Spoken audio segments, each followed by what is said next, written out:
সন্তান প্রসবের সময় মায়ের মৃত্যু, অসহায় পরিবারের পাশে ব্রুশ সংগ্রাম মা।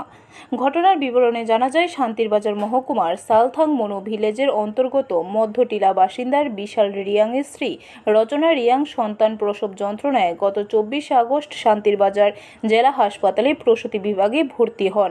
সবকিছুই ঠিকঠাক ছিল, কিন্তু সন্তান প্রসবের কিছুক্ষণের মধ্যে স্ত্রী রচনা রিয়াংয়ের মৃত্যু হয়। সন্তানের মুখ দেখতে পারলেন না মা। মাতৃহারা শিশুটি এখন সুস্থ এবং জীবিত আছেন। এই মর্মান্তিক বেদনাদায়ী ঘটনার খবর পেয়ে মৃত রচনা রিয়াংয়ের বাড়িতে ছুটে আসেন ব্রু সংগ্রামা মথ ও সামাজিক মহিলা সংগঠনের এক প্রতিনিধি দল।